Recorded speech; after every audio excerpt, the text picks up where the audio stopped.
Night out with the guys. About 1 year ago, I organised a night out with the guys, 4 of us. We met at my house to walk to dinner. It wasn't a long walk, about 5 kilometres. I live in Australia, so it gets a bit cooler at night. We started walking when it got darker. The walk goes through mostly neighbourhoods.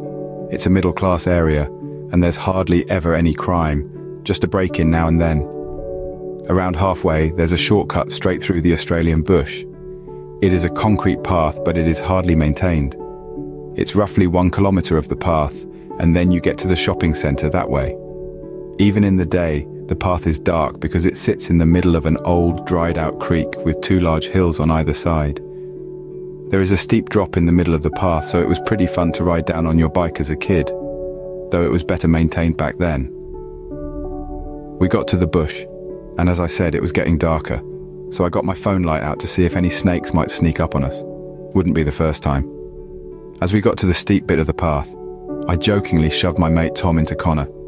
He did the same, and I slipped and fell over into the red dirt. My blue Adidas cap fell off, and weirdly we couldn't find it. It must have just blown deeper into the bush. I shrugged it off. It was a cheap knockoff anyway. We got to dinner. We didn't drink because the guy whose birthday it was Muslim, so it didn't seem appropriate. At about 9:20, we started the walk back with a few groceries in hand for breakfast in the morning. We got to the bush part. It was pitch black, like you can't see anything dark. I got my phone out and put the light on. We were talking about religion, just the usual philosophical talk about demons, gods, and politics, as we all are pretty interested in. One of my mates is pretty jumpy when it comes to scary stuff, so when we all heard a rustle in the bush, I gave him a shove. He jumped and laughed it off, but then 5 seconds later we heard a scream. It made the hair on the back of my neck stand up. It was a woman's scream, blood-curdling. I had never heard anything like it. We all looked at each other.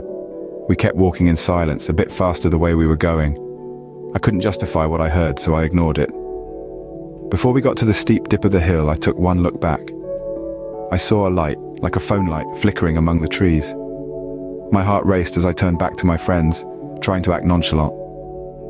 "Did you guys see that?" I asked, trying to keep my voice steady. Tom, who was walking beside me, shook his head. "See what?" "That light back there," I said, pointing vaguely in the direction we had come from. Connor scoffed. "Probably just someone out for a walk like us." The light followed us almost at the same pace as we walked up the dip, and it disappeared when we exited through a turn of the trees. But I couldn't shake the feeling of unease that had settled over me. We continued on our way, the darkness pressing in around us like a suffocating blanket. Every rustle of leaves made me jump, and I found myself constantly glancing over my shoulder, half expecting to see something lurking in the shadows. As we reached the steep dip in the path, I slowed my pace, my senses on high alert. Something felt off, but I couldn't quite put my finger on it. And then, just as we were about to descend, I heard it again.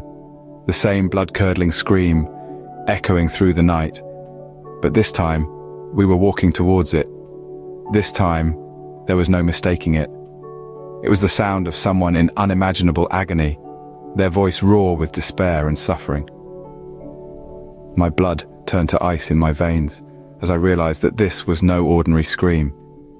It was the sound of someone who had lost all hope, someone who had reached the depths of despair and seen no way out. I stumbled backward, my heart pounding in my chest. "We need to get out of here," I gasped, my voice barely above a whisper. But before we could move, the air around us seemed to grow thick with darkness, suffocating us with its malevolence. And then, emerging from the shadows, came a figure of a woman, her face twisted in agony, her eyes empty and soulless, hanging in the moonlight. I screamed, the sound tearing from my throat in a primal burst of terror. But even as I tried to flee, I knew it was too late.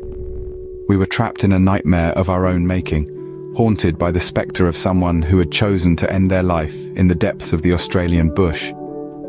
We got home after a long night of answering questions, and in my mailbox I saw the same cap I lost that night. Something very unholy happened that night that I hope to forget.